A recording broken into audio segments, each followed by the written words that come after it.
Hello, everybody. Welcome to Dangerous Ideas. I apologize for the different background. Hopefully, in a few more days, I'll be back to my old studio. But welcome to this Wednesday live stream. As per usual, I got a lot to talk about, including Gaza, including a massive leak of documents revealing just how much the U.S. government knew about the Russiagate hoax and the fact that it was a hoax and the fact that it was not legitimate well before the public was made aware of this. I'm going to get into that. I'm also going to get into deeper, something I mentioned for just a few minutes on the other live stream Monday. I'm going to get into the deeper explanation of the election theft in Ecuador, the full-on election heist that seems to be consolidating in Ecuador right now. So much to talk about, so much to cover. So it would help a lot if you guys would just click the old thumbs up and click the share and click the subscribe and click the things and welcome and hello. And I hope you're doing well out there. Hello, Firepower. What's up? Thank you for being here. Okay, so let's get into it. And again, I apologize for the shoddy setup here. We got this fucking table is vibrating every time I breathe, and I don't know what you do about that. It's just a vibrating room. It's just this room is just and it's not good vibrations. It is these are bad vibrations. To what I'm getting from this table. And if you're listening to the podcast right now, you have no idea what I'm talking about. It's just smooth jazz to you guys. Okay. I'm only going to spend a couple of minutes on Gaza. Obviously, I spend about 70% of every show on Gaza, but just a couple of minutes to talk about the fact that Israel's seizing more and more territory. They're splitting Gaza into tiny pieces. They're having everyone, meaning millions of people, move yet again, as they kind of do continuously. Here's from NPR. Gaza territory shrinks drastically as Israel seizes huge swaths of land. Oh, really, NPR? That's funny, because in most segments that you do, you run interference, you run coverage for genocide. So it's nice of you to actually cover something important here. They say more than half of the Gaza Strip is no longer accessible to Palestinians, as more than half, which you got to remember, Gaza is 25 miles by 5 miles wide. This is not a huge area. It's even prior to October 7th, prior to all of this, it was still one of the most densely packed places on earth. And now you are trying to cram 2 million or 1.9. I don't know how many are left living as Israel continues to execute so many, but you're trying to cram all those people into less than half of what it was before. Israel's military takes over large areas of the territory and absorbs them into what it calls security zones along all of the territory's borders. Nowhere is this more visible than in southern Gaza, where Israel's defense minister says defense minister, right? It's defense. That's what they're involved in. They're just defending themselves against tens of thousands of innocent people. Says the military is seizing an area once home to 250,000 people and turning it into a buffer zone. Yeah, your area, your lives, your neighborhood has been buffer zoned. You've been buffer zoned out of existence. The move cuts off the Palestinian border city of Rafah and indeed the whole of the Gaza Strip from neighboring Egypt. And then they reiterate that Israel says it's a war, but it's not a war when you've killed 51,000 people, and that's just the bombs. That's not even the disease and famine. Here is a short video of what millions of people moving around Gaza look like, being told that they can't live where they are anymore. It's absolutely insane. And this is posted by a UN diplomat, Mohammed Safa. He said, there has never been a war in history where 80% of the country has been destroyed, 100% of the population displaced, and 50% of the deaths are children. Call it what it is, a genocide. Yeah, this is not a war. Wars don't have numbers like these. Ever. Not in recent decades. And 100% of the population displaced. And yet they still want to say, oh, no, this is war. Yeah, war against babies and children in schools. Anyway, just a quick update on Gaza, but I wanted to go into this, these leaked docs that have come out on the Steele dossier. And as I say many times, there's a difference between knowing something and I covered it endlessly when it was going on in 2016, 2017, 2018, 2019, 2020. The Russiagate hoax, how ridiculous it was, how false it all was, how false the Steele dossier was. And there's a difference between knowing something, which we were able to know those things, but then seeing kind of like the details, the actual documents, the receipts, as the kids say. The kids always have their goddamn receipts. I don't even think kids are that into receipts, are they? Hold on here. Gonna plug in. Son of a shit! Goddamn! Plug in my mouse. It's like, you get moved out of your regular studio, and it's chaos. It's chaos, I tell you. All right. This is from Kit Clarenberg over at Mint Press. Mint Press, my former outlet when I was doing Most Censored News. He says, on March 25th, Donald Trump signed an executive order declassifying all documentation related to Crossfire Hurricane. It sounds like whoever named this FBI investigation was like a big fan of monster trucks or something. They were like, it's Crossfire Hurricane that we're involved in, which is a warrant to watch the Trump administration. FBI's 2016 investigation into alleged collusion between Russia and then candidate Donald Trump.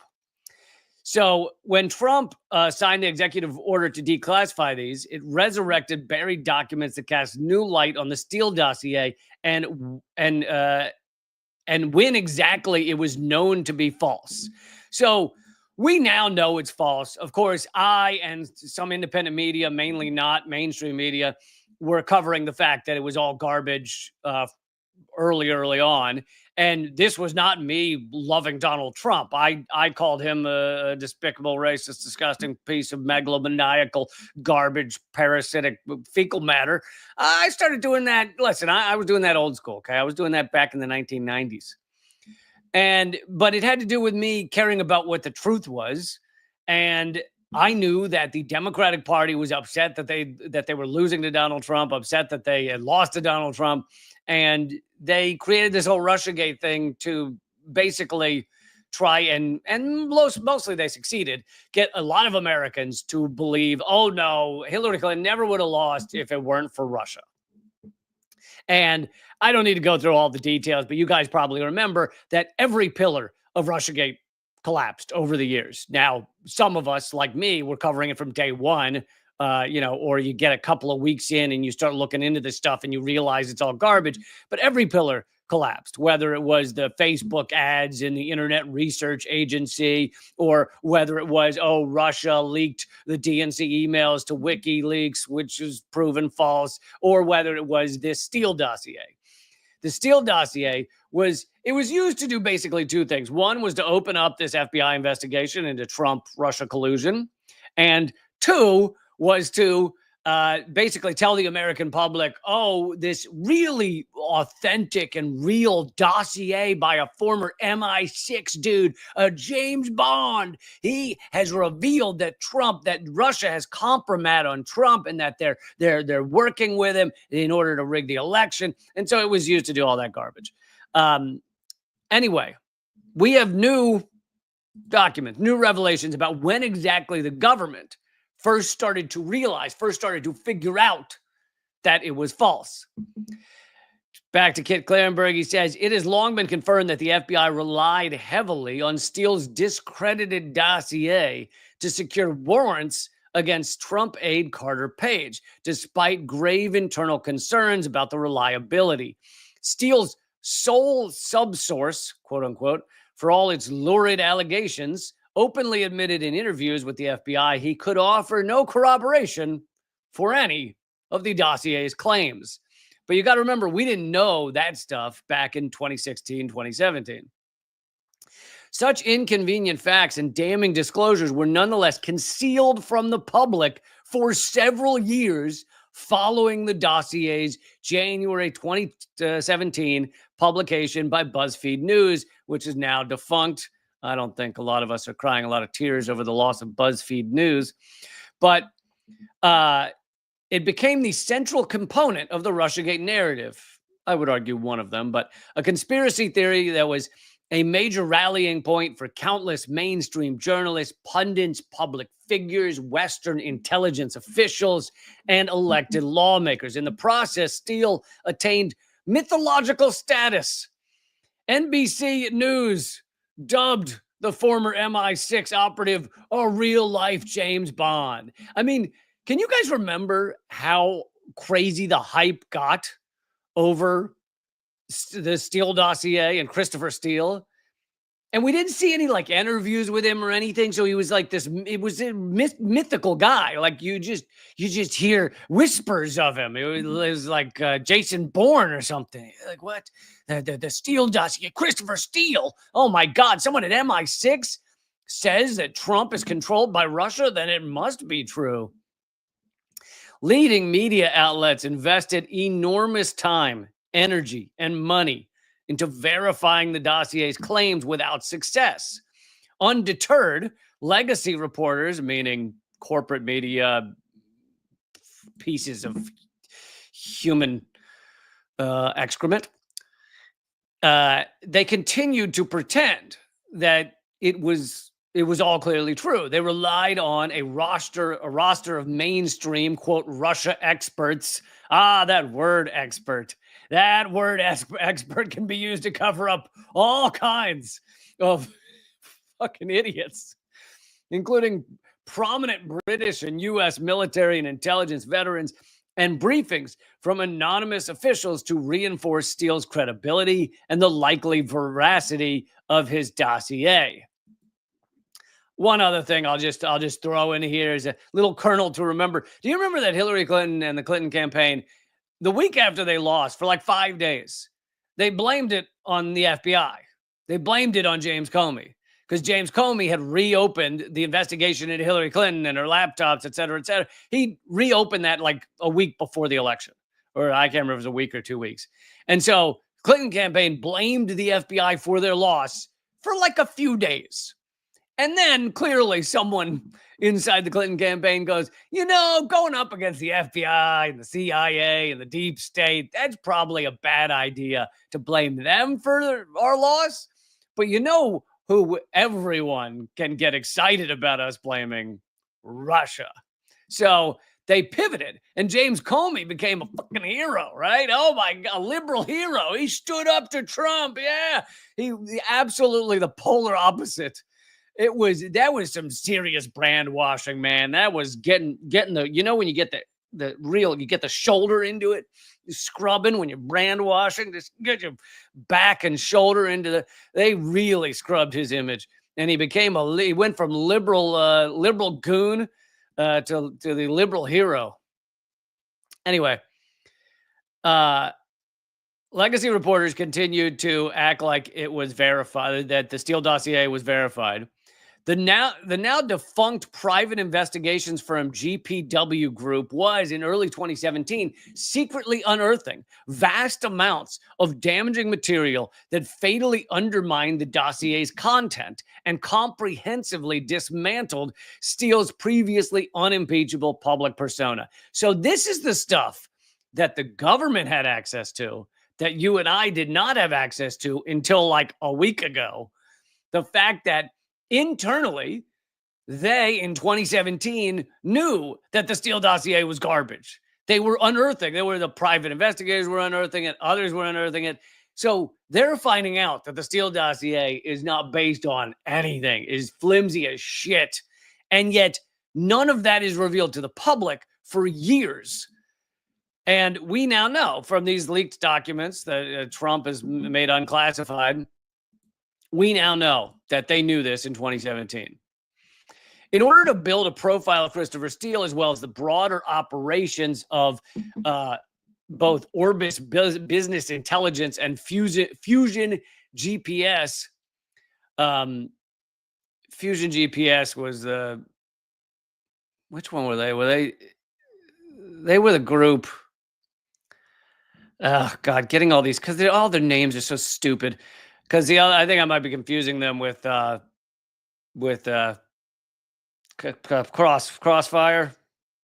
Was that called? Crowdfire. Goddamn, CrowdStrike. These stupid names. Come on, you're not a goddamn punk band, you shitheads. Come up with, if you're a software investigator or whatever, come up with a name that's not a teenager creating his first band. CrowdStrike was what it was called. Was the company that claimed they found the Russian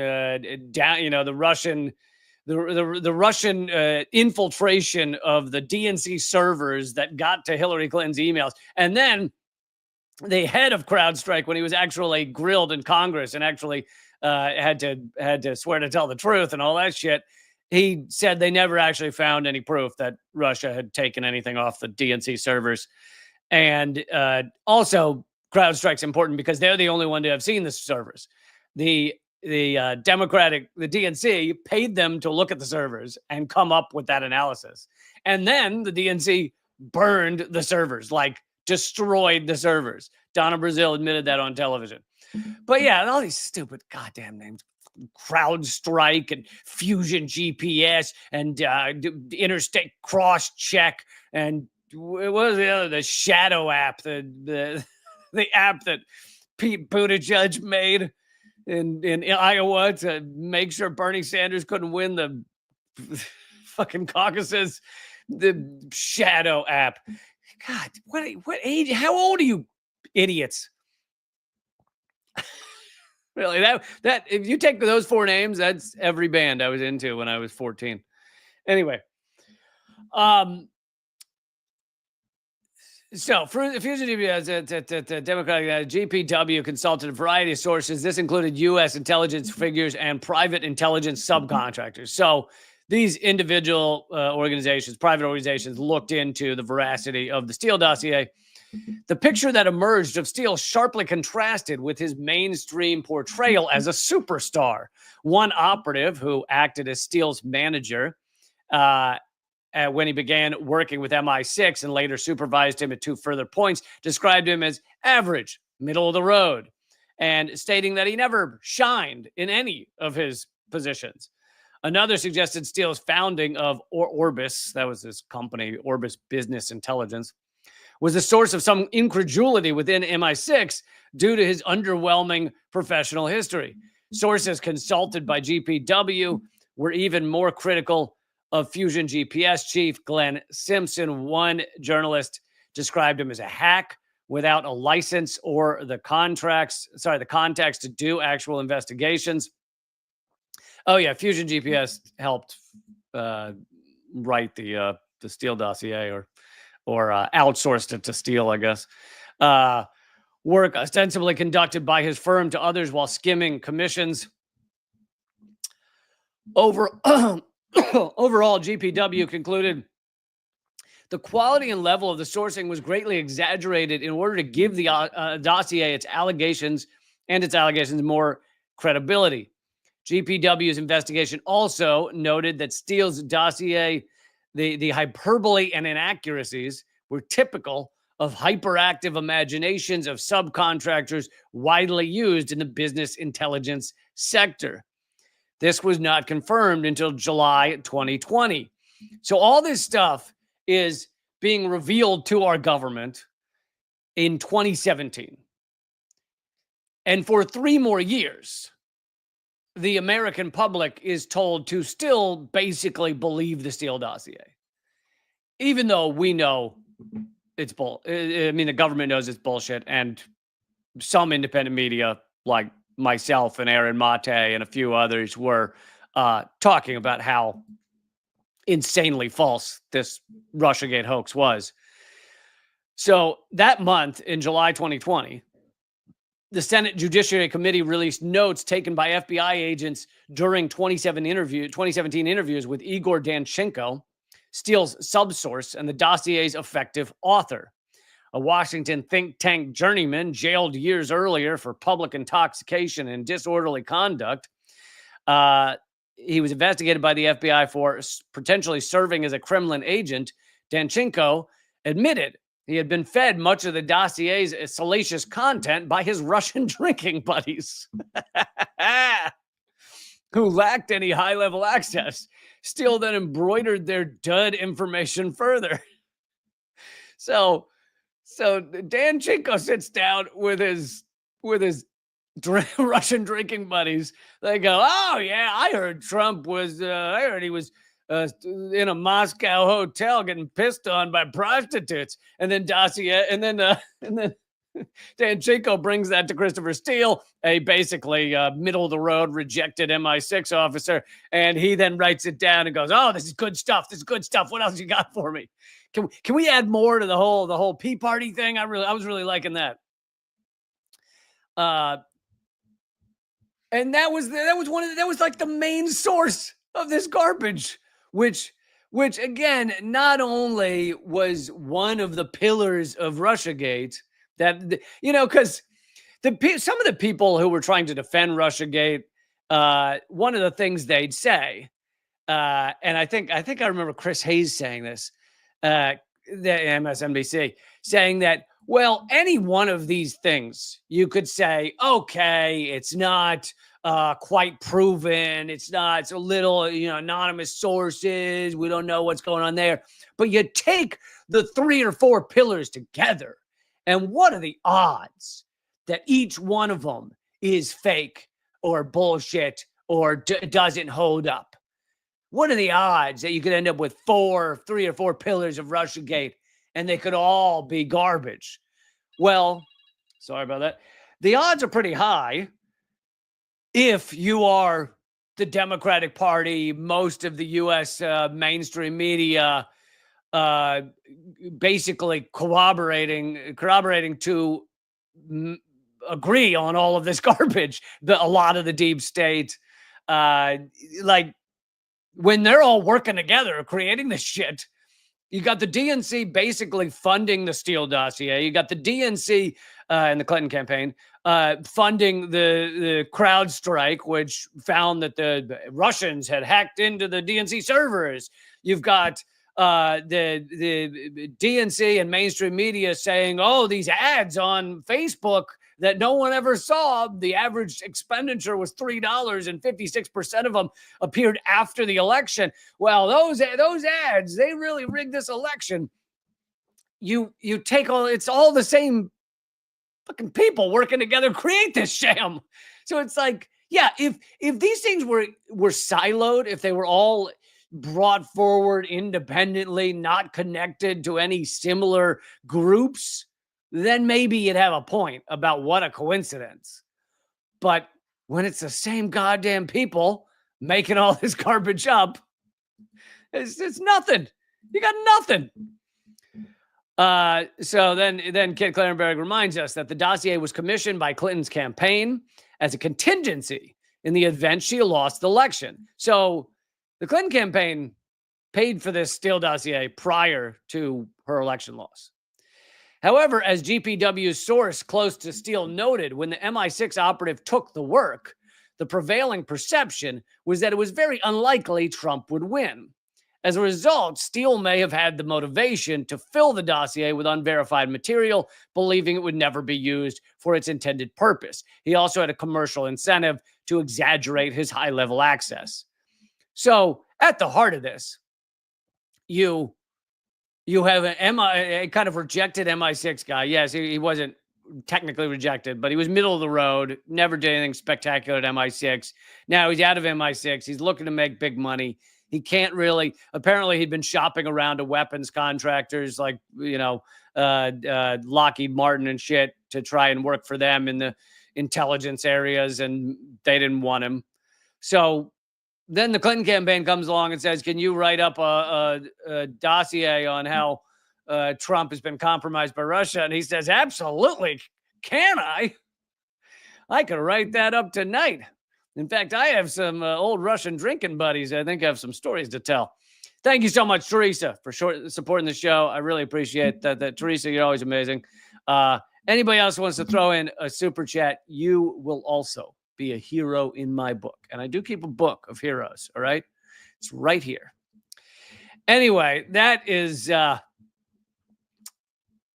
Click Clenbridge article over at Mint Press on these files that have now been revealed. Trump declassified them, but they are getting very little attention, even though it shows that this charade, this bullshit, this dumpster fire of and you cannot. Sorry, let me finish my sentence before I get off on the tangent. Even though they continued to cover up this absolute bullshit, absolute dumpster fire for 4 more years, until, and it was ultimately revealed in 2020 because Trump was the president and he had an interest in revealing it. That's why a lot of this stuff got revealed, and that's why this is getting revealed now. But what I was going to say is you cannot really overstate the ripple effects of how many years? 3 years of Russiagate hoax? I was covering it at Redacted Tonight, like in depth for years. I mean, it really it was the story that wouldn't die. It both wouldn't die because more and more things would come out as to how utterly false it was. But it also wouldn't die because the Democrats had a big interest, and certain aspects of the deep state had a big interest in keeping it going. They needed it to be true. So it wouldn't die for both those reasons. And the ripple effects are huge, because not only do you have the effects on a lot of the country believing that Russia has rigged our elections. I mean, imagine the fear and insecurity, which are both very useful things for controlling a populace. Imagine the fear and insecurity of knowing Russia can just rig our elections, can control our president. Where exactly that leads the average human to start thinking. But also, it probably has led to the continued downfall of mainstream media, which I'm not going to mourn for mainstream media. I've perhaps done as much work as anybody on explaining to everyone just how fake our mainstream corporate media is. But when you tell people something is absolutely true, a major conspiracy that rigged the presidential election and continued to rig the the national zeitgeist, the culture, the society, continued to rig it for years to come. When you tell them this major conspiracy has taken over our system, and you do that day in and day out for 3-4 years, and it all collapses.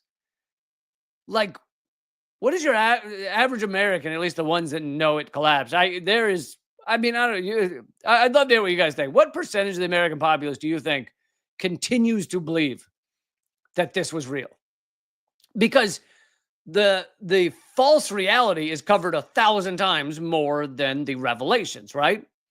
Did CNN do a story on Mueller dropping the 14 indictments on the internet clickbait agency in Russia? They probably did one story, maybe one day's worth of stories on how Mueller ultimately dropped all of the indictments on the clickbait agency in Russia because they couldn't prove any impact on the election. They also couldn't prove any connection to the Russian government, any real connection, any strong connection, or that the Russian government told them to do anything.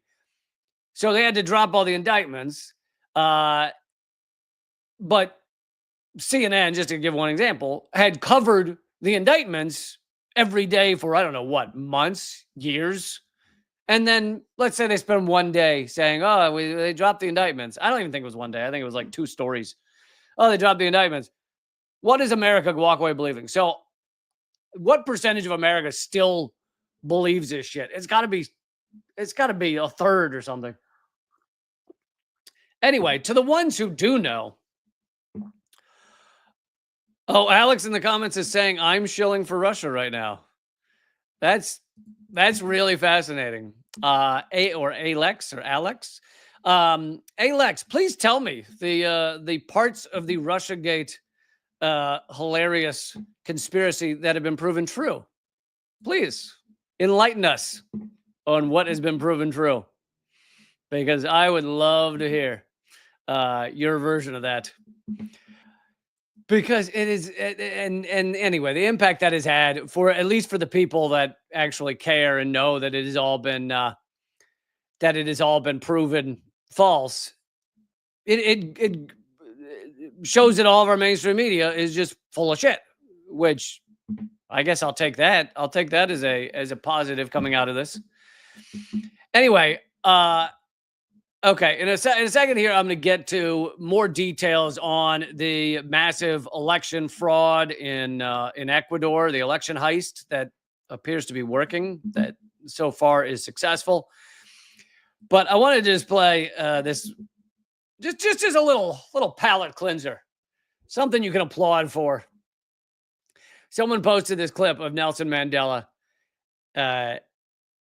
answering one of these ridiculous accusations of how Mandela is clearly, in bed with communists or in bed with socialist countries, etc. He answered it with, they say, 19 words, basically 2 sentences. And I gotta insert some videos that you can just cheer for, rather than all the painful stuff we have to hear all day long. Let us move on to our next questioner at the microphone over there. Mr. Welcome to America, Mr. Mandela. I'm Ken Edelman. Those of us who share your struggle for human rights and against apartheid have been somewhat disappointed by the models of human rights that you have held up since being released in jail. You've met over the last 6 months 3 times with Yasser Arafat, who you have praised. You have told Gaddafi that you share the view on and applaud him on his record of human rights and his drive for freedom and peace around the world. And you have praised Fidel Castro as a leader of human rights and said that Cuba was one of the countries that's head and shoulders above all other countries in human rights, despite the fact that documents at the United Nations and elsewhere show that Cuba is one of the worst. I was just wondering, are these your models of leaders of human rights? And if so, would you want a Gaddafi or an Arafat or a Castro to be a future president of South Africa? One of the mistakes which some political analysts make is to think that their enemies should be our enemies.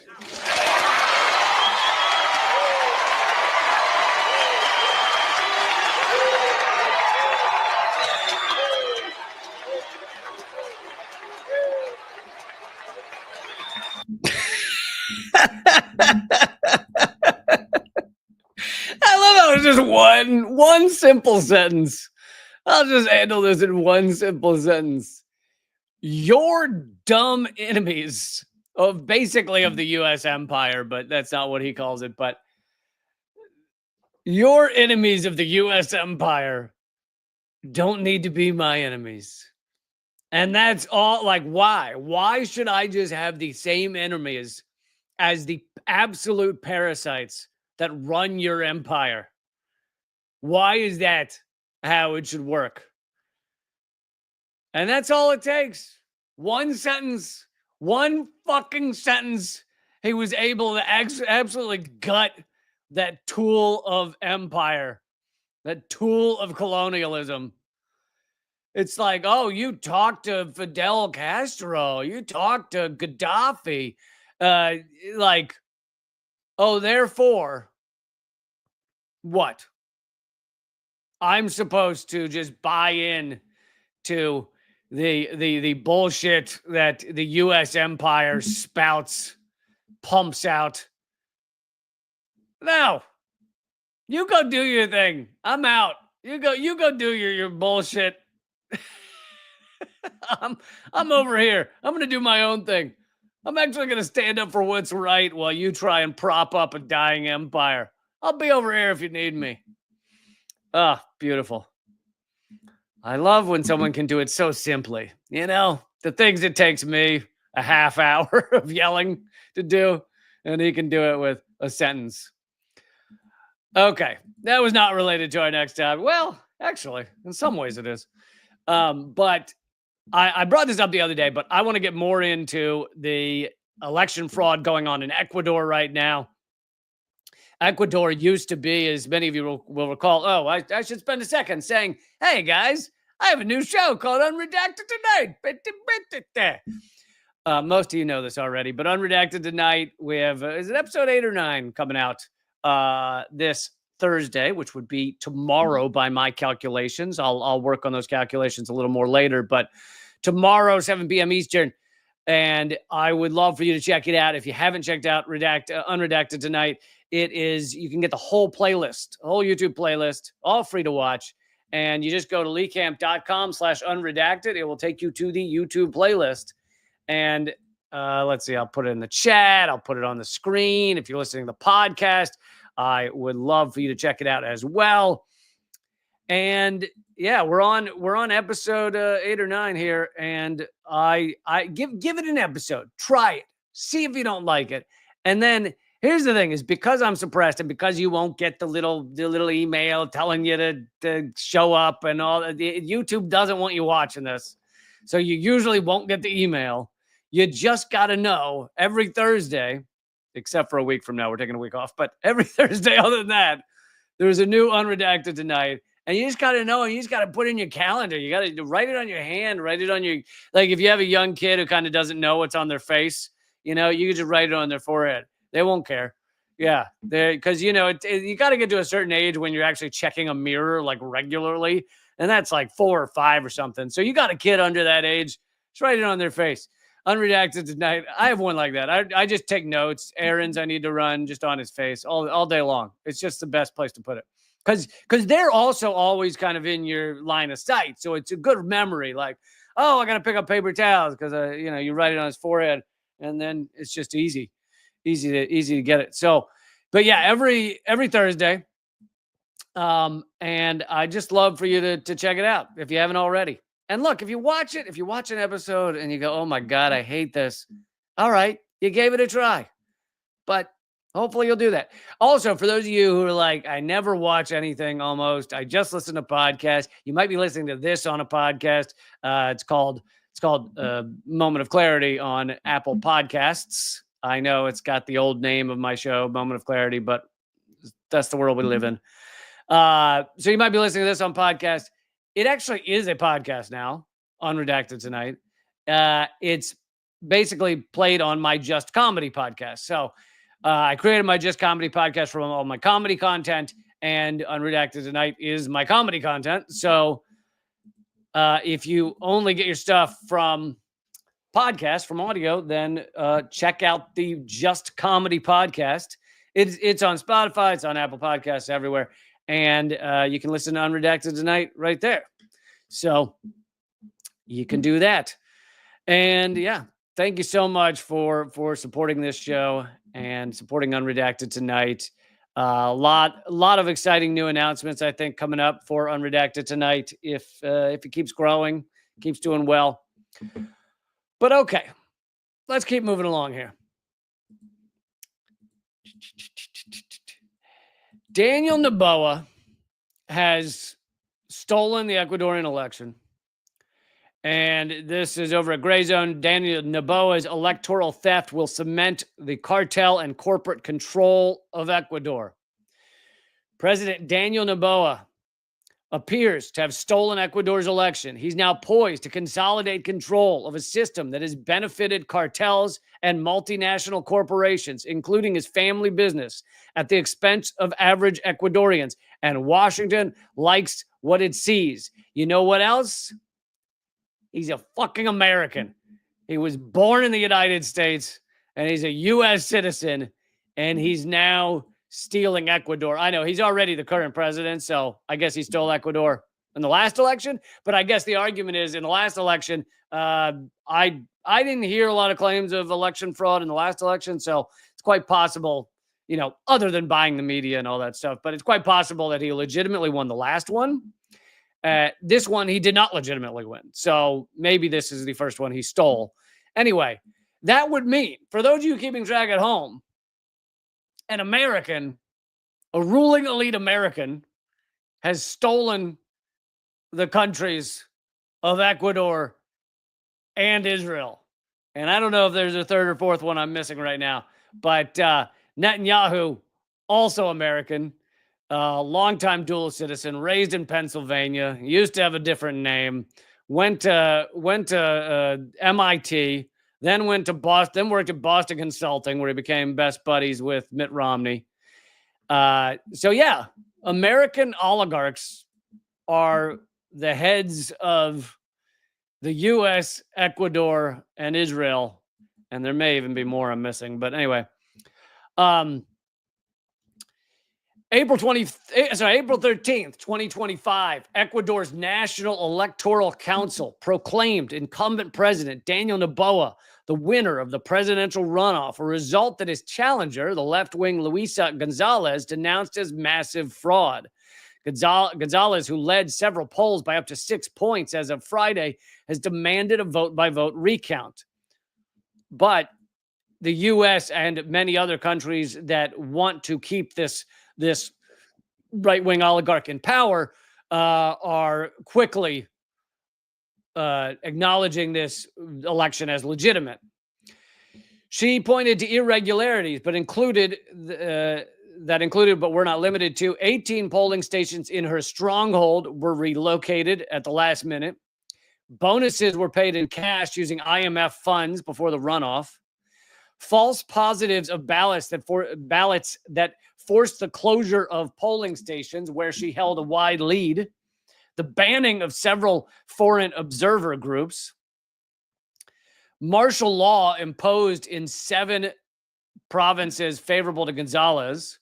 The denial of voting rights to all Ecuadorians residing in Venezuela. Noboa's illegal campaigning office would be good. Campaigning while in office in defiance of court orders. She presented copies of altered ballots showing irregularities and lacking the required validating signatures. These ballots were counted and somehow always favored Noboa. So that's one of those key things is if there are a certain type of unusual ballots, if they all go in one direction, that kind of tells you something. If it just had to do with there was a problem with getting the signatures or some polling stations forgot to tell people to sign the ballots or whatever it was, then there should be ballots on both sides because it was a mistake by the polling office or what have you. And therefore, all the ballots in that area at that time didn't get signed and therefore both sides. If it all goes one way, then there is something more going on, right? These strange events mirror earlier complaints of fraud, which were clearly documented with photos and videos from the first round of voting. Noboa's victory reflects the dominance of an elite rooted abroad, born in Miami, The sitting president is the scion of a family empire embedded in the system of global capitalism and operating with complete impunity. As revealed in the Panama Papers, his family business includes Lanfranco Holdings, which was linked to 3 failed cocaine shipments. Come on, man. Seriously? Failed cocaine shipments? Get your shit together. Those need to be successful cocaine shipments, okay? Don't say I can't. Say I can. All right? Failed cocaine shipments. Noboa-owned companies owe $98 million in taxes to the country he now governs, and he has publicly stated he's not going to pay. Pretty similar to Donald Trump. Noboa's tenure follows the neoliberal shift overseen by former presidents Lenin Moreno and Guillermo Lasso. So, I covered that as well when Moreno took over, and then Lasso. These were neoliberals. They were like, you know, Obama it was to the United States, where you support all these terrible policies for the average people, but you make it sound kind of nice, kind of friendly. You make it sound like you're helping people out. You know, Obama, while he was smiling and while he was wearing nice suits, he continued more oil drilling than any president, more deportations than any president, more bombs dropped than any president. All of that goes on in the neoliberal order. It just looks nicer. It looks friendlier. So similar with Moreno and Lasso. Moreno, obviously, also not obviously, but also notoriously was the one who sold out Julian Assange. You might recall that Moreno. So Julian Assange picked the Ecuadorian embassy to go into to flee his persecution. And he picked that because Correa was the president and they would support him. And they did. And then Moreno comes into office and Moreno sells him out rather quickly. Moreno gets into office and tells the British authorities that they have the right to go into the Ecuadorian embassy and arrest Julian Assange, which then resulted in whatever it was, 7 or 8 years of being tortured in Belmarsh. And as for why Moreno did that, other than just being a piece of shit, is the Ecuador, within days of him doing that, got like a $4 billion World Bank loan. So he did it for the Benjamins. Let's see. Noboa's tenure follows the neoliberal shift. Moreno and Lasso, who unleashed a wave of austerity on the country, hollowing out public services and state institutions while cooperating with Washington's national security agenda, most notably the surrender of Julian Assange to British authorities. Ecuadorian investigative journalists Andres Duran and Anderson Boscan have methodically exposed links between the state and the cartels, which transformed Ecuador into a hub for drug trafficking and money laundering, while plunging its society into violence. But the journalistic duo's reporting soon forced them to flee in exile to save their lives, highlighting the risk that dissenters face in Ecuador nowadays. The resulting atmosphere of violence and austerity keeps the population in a state of shock. To keep working-class Ecuadorians from seeking an alternative among the nationalist left represented by Gonzalez, they've invoked the boogeyman of socialist Venezuela as a cautionary tale, warning that any break from the neoliberal model imposed by Washington will lead to economic ruin.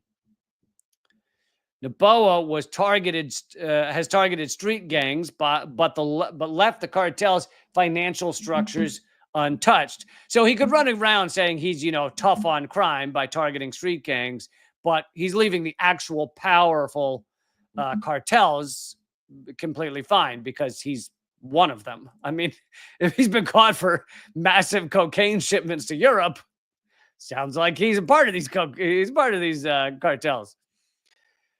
The toxic presence of the Miami-born Noboa and his corruption-stained, ruinous tenure has managed to unite left and right-wing factions against him in support of Gonzalez. Just a week before the election, most of the polls showed Gonzalez leading by up to 6 points and trending upwards.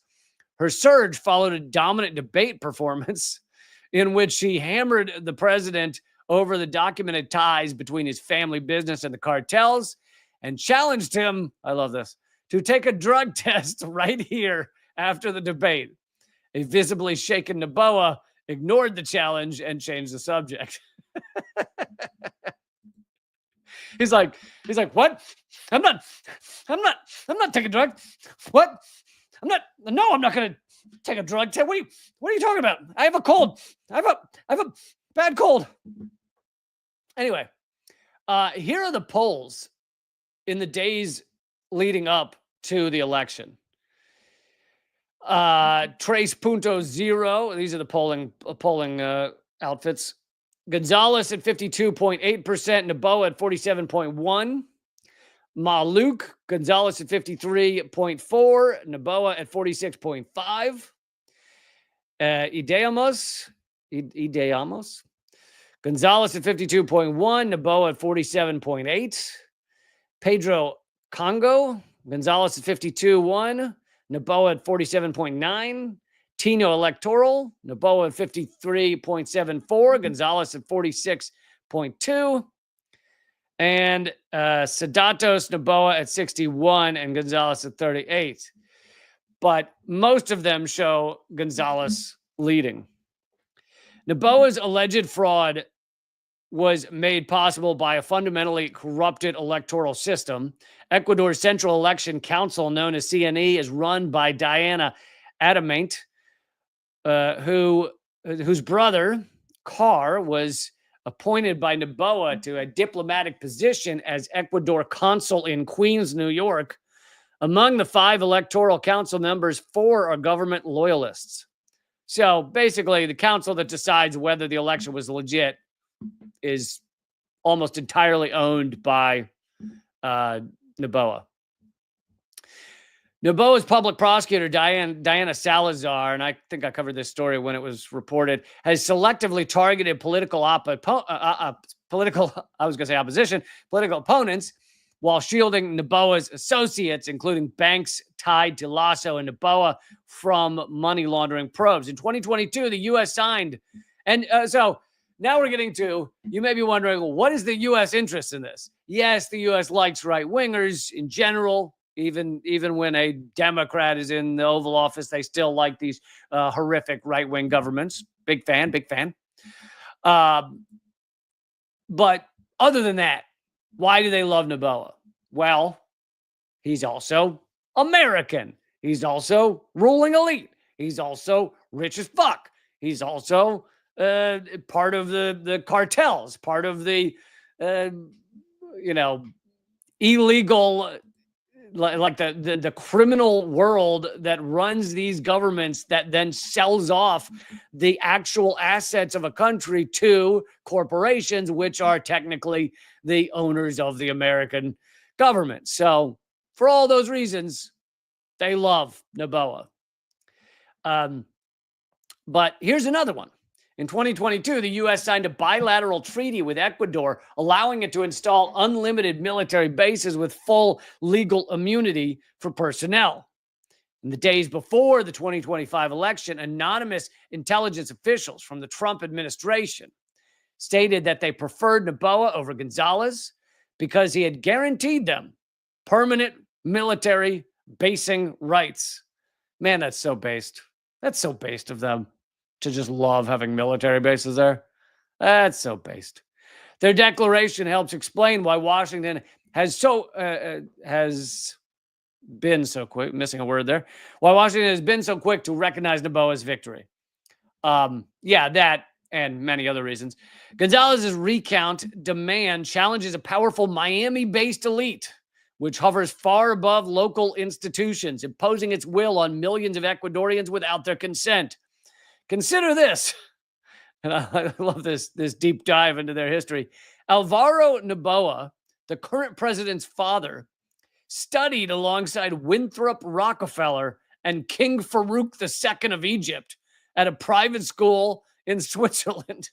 That's the level of wealth and influence behind Daniel Noboa, and they found this creepy photograph of Alvaro Noboa frolicking at the Swiss Academy with Winthrop Rockefeller. It's a big club, folks, and you ain't in it. All right? It is a big club, and it does not involve us or average Ecuadorians who are getting fucked by this election. If Noboa is able to pull off the heist of the presidential election, he will cement total control over what's left of the state, leaving Ecuador at the intersection of cartel infiltration, corporate it's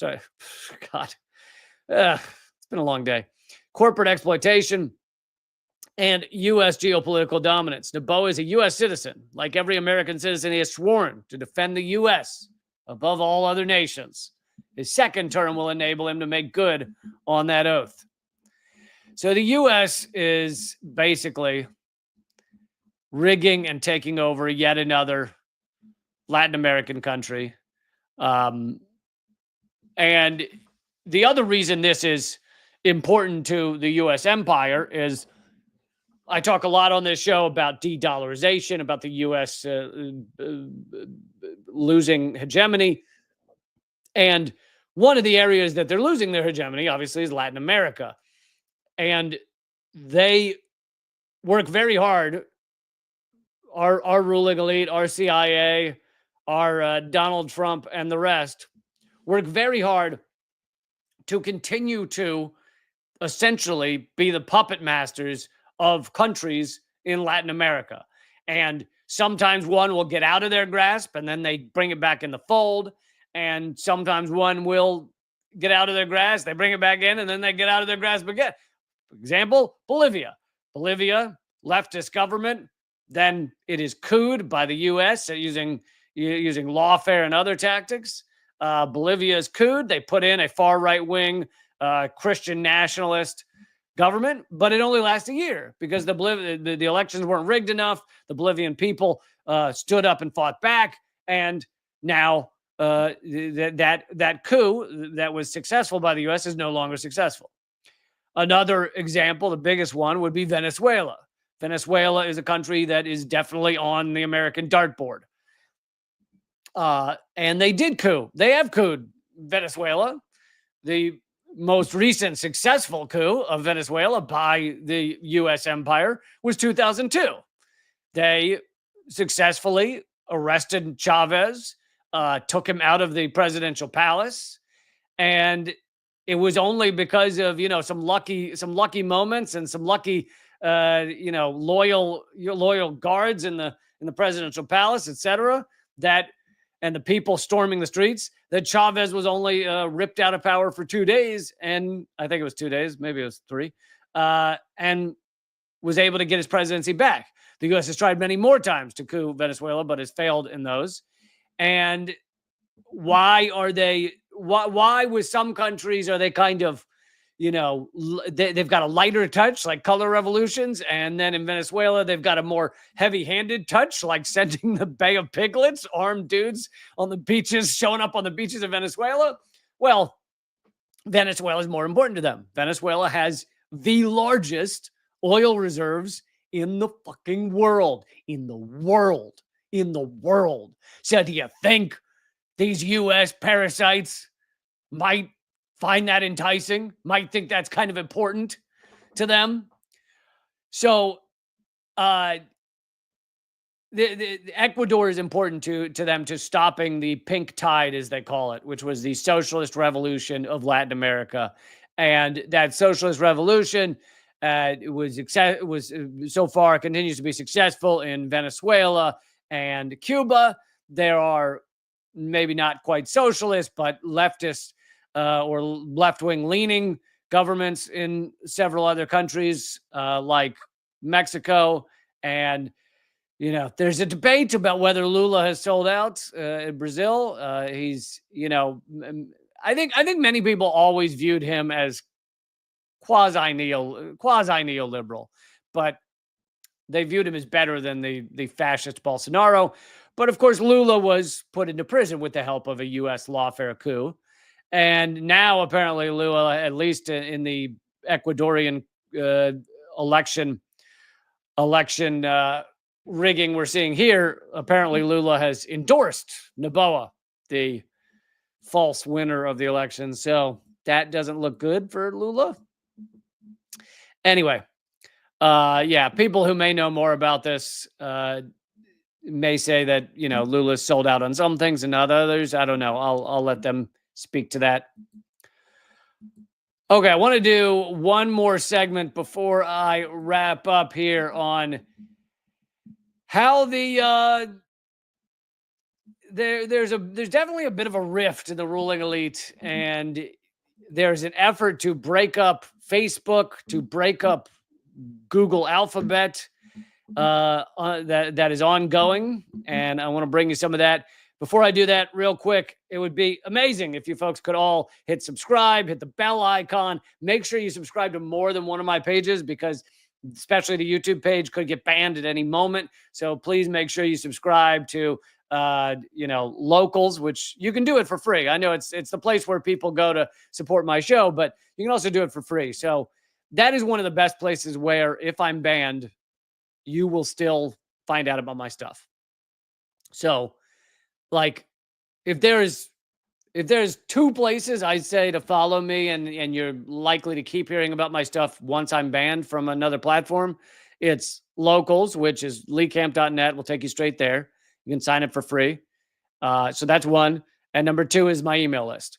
So the way to sign up for that is to text the word unredacted to 33777. That'll get you signed up for it. Or you can go to leecamp.com if you're not in the US, leecamp.com, and that'll get you signed up to it.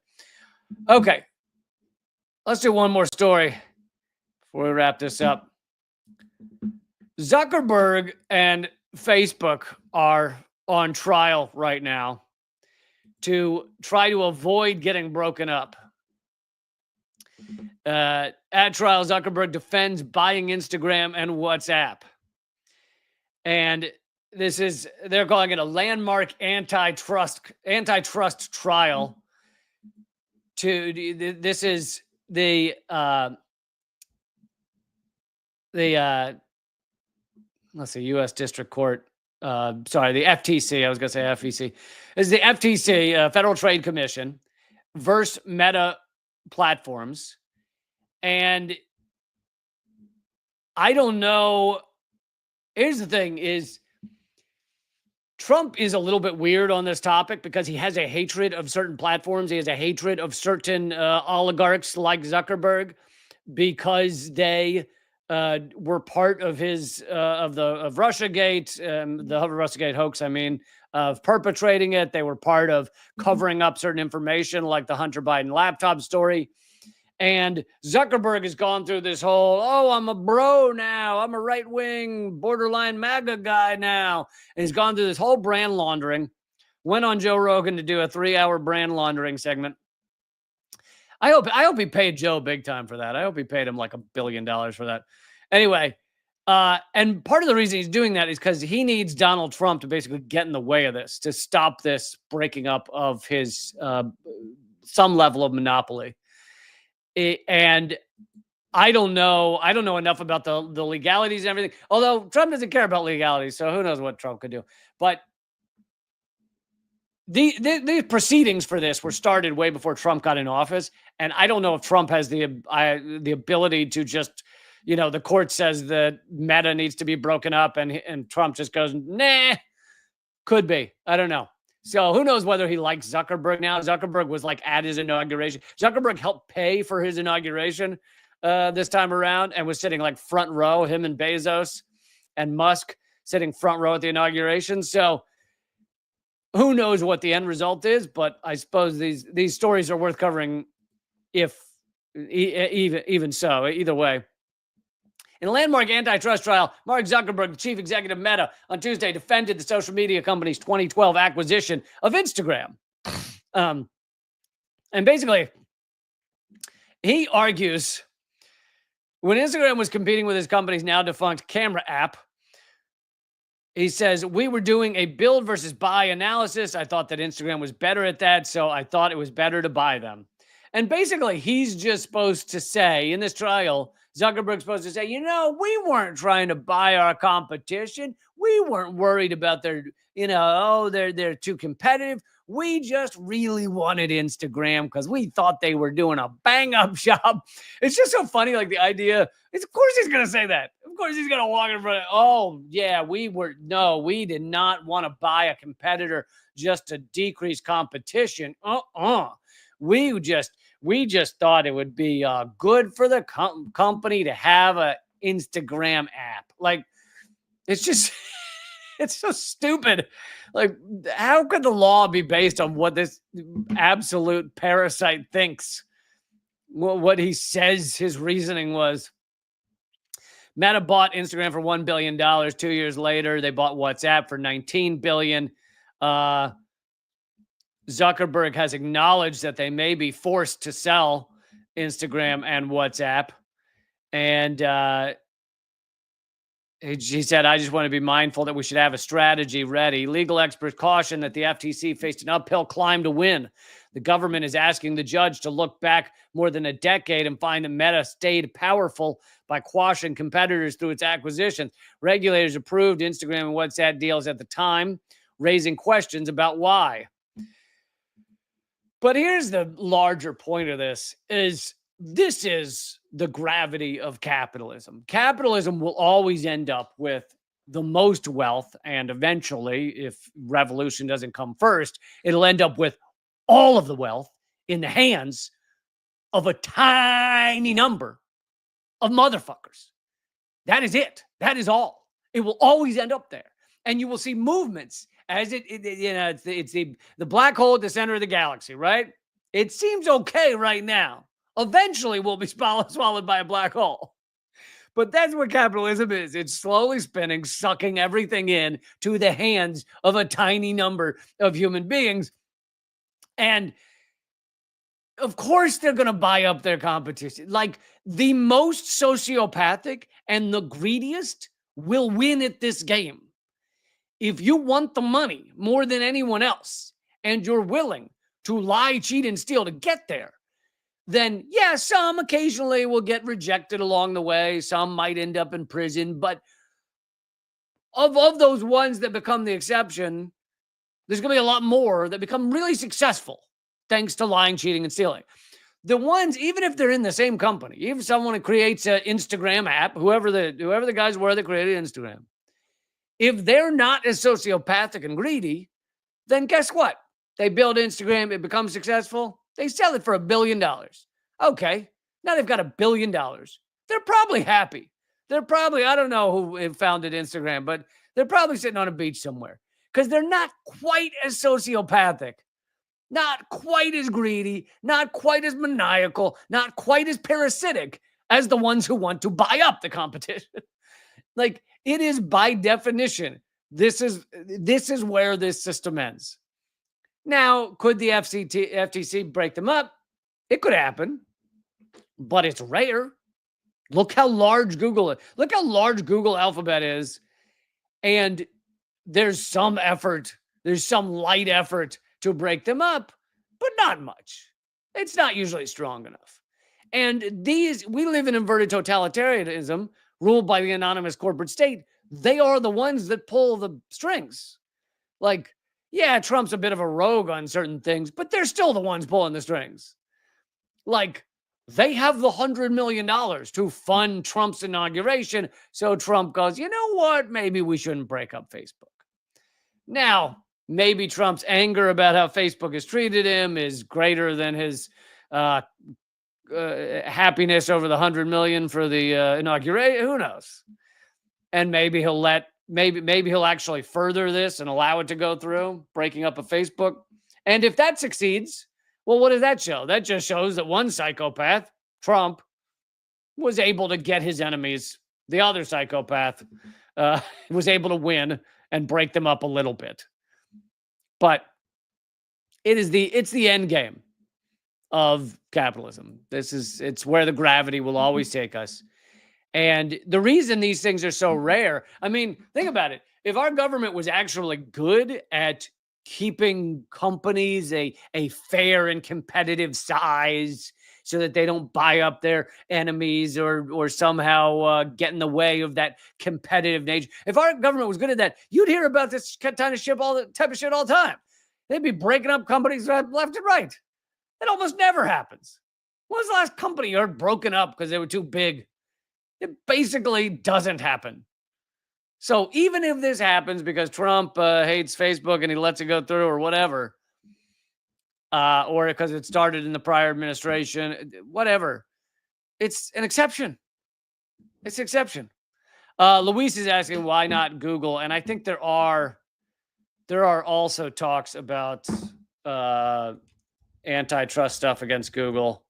Let's see. Department of Justice won a suit last year accusing Google of maintaining a monopoly in search, and a proceeding to determine the remedies for the violations is set for next week. The department has sued Google over its dominance in ad technology as well. Apple was also a target of a suit by the government, which accused it of making it difficult for iPhone and iPad users to leave its ecosystem. During opening statements in the Meta trial. Okay, so we're back to Meta. But yeah, there are some light efforts. First of all, they're probably going to fail. And if they succeed, they're a rarity. It's not common that big corporations get broken up. But I want to bring you this kind of on a similar note. This is from The Guardian. The Silicon Six, accused of avoiding almost $278 billion of U.S. corporation taxes over 10 years. $278 billion. The big American tech firms known as the Silicon Six have been accused of $278 billion tax avoidance. Amazon, Meta, Alphabet, Netflix, Apple, and Microsoft generated $11 trillion of revenue and $2.5 trillion of profits over the past 10 years. Yet they paid an average of 18% in combined national and federal corporate taxes, compared to the average for an American, 29.7%. So the richest corporations in the fucking world pay way less in taxes than you and me. And who do you think could pay that amount of money more easily than those shitbag corporations? They paid on average 18.8%. The Fair Tax Foundation, which said the Silicon Six have hardwired tax avoidance into their business models. Analysis by the not-for-profit organization found that if one-off repatriation tax payments in the U.S. connected to historical tax avoidance were excluded, the average corporate income tax contribution of the six firms fell to 16% off over the past decade. The companies had also inflated their stated tax payments by $82 billion over the same period by including contingencies for tax they did not pay. The chief executive of FTF said, our analysis would indicate that tax avoidance continues to be hardwired into corporate structures. The Silicon Six's corporate income tax contributions are, in percentage terms, way below what sectors such as banking and energy are paying in many parts of the world. So yeah, they screw you and me in every different way. They also do it by avoiding paying their taxes. And most of this is quote unquote legal. Most of their tax avoidance is not them hiding a duffel bag, and flying to the Cayman Islands with a couple $1,000 crammed up their rectum. No, this is quote unquote legal. It is for a long. I don't know where Apple's headquarters is now. For a long time, it was in Ireland. So this American company technically has their headquarters in Ireland so that they can pay as little corporate taxes as possible. That's how American that they are. That's how patriotic that they are. That's how much they care about you and me. And we're told these are American corporations, and our government bends over backwards to do everything for most of these corporations. And yet they're so American that they're in Ireland. I know they move it around because they move their so-called headquarters from country to country because they they'll find a new country with cheaper taxes or zero taxes. I think at one point they were on the Isle of Man, or one of them was. And I'd love to know how many people are in the office in the Google headquarters at the Isle of Man or whatever the fuck it is. It's like two guys sitting there, little nameplate on the desk that says Google. I think I've told this story before, but years ago, before Redacted Tonight, I with a couple other people, I went down to the Cayman Islands to investigate the tax haven there. And there's one address in the Cayman Islands that has something like 60,000 businesses that pay almost zero taxes. And we showed up at the address, and it's a one-story building. It's a little one-story building, Cayman Islands. And and I was like, wow, they got 60,000 businesses in there. It's incredible. They must have desk chairs the size of blueberries. How do you fit everybody in there? They must. I can't imagine the rush on the coffee pot alone every morning. Must be horrific. Must be a stampede of 20,000 people all trying to get coffee.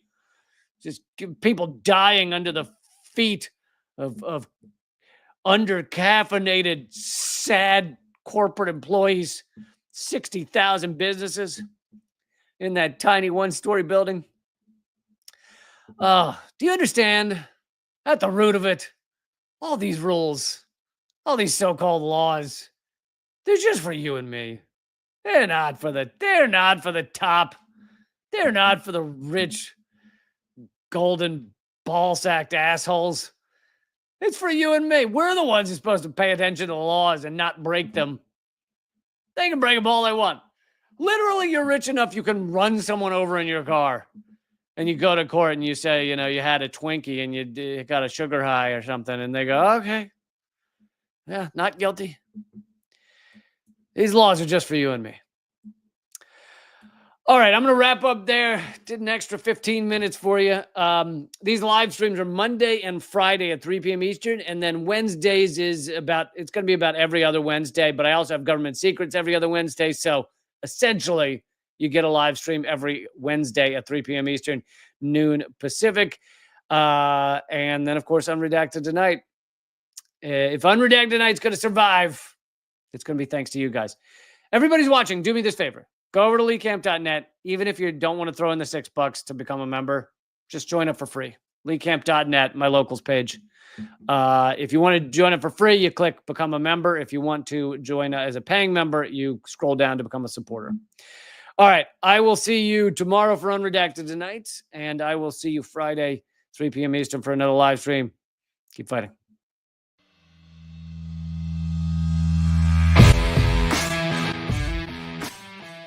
Well, brother, I salute you, though, man. You're one of the few that bring together this tremendous artistic talent and still be in such deep solidarity with oppressed people. It's an honor to be here because I'll tell you, Lee, you have one of the funniest shows on television, bar none. It's an enormous pleasure to be here. While I was waiting, I was leafing through your wonderful book. Same to you. I love your show. Be happy to come back anytime. Lee, this is one of the great honors of my long career, just to be in the same earth with you. I'm sure. We're just so blinded. We have so many blinders on because our society doesn't want us to know things. And so it takes shows like your show, and it is clearly designed to eradicate. Hey, good to see you. Hey, Jill, how are you? Julian, thanks for joining me. Honor to have you, brother. Consumerism is a theory that people should behave this way to help each other. It's not. Mr. George Galloway, thank you so much for joining me in these dark times. Always a pleasure, my friend. Thank you so much, Lee, for having me on. Keep fighting. Ha.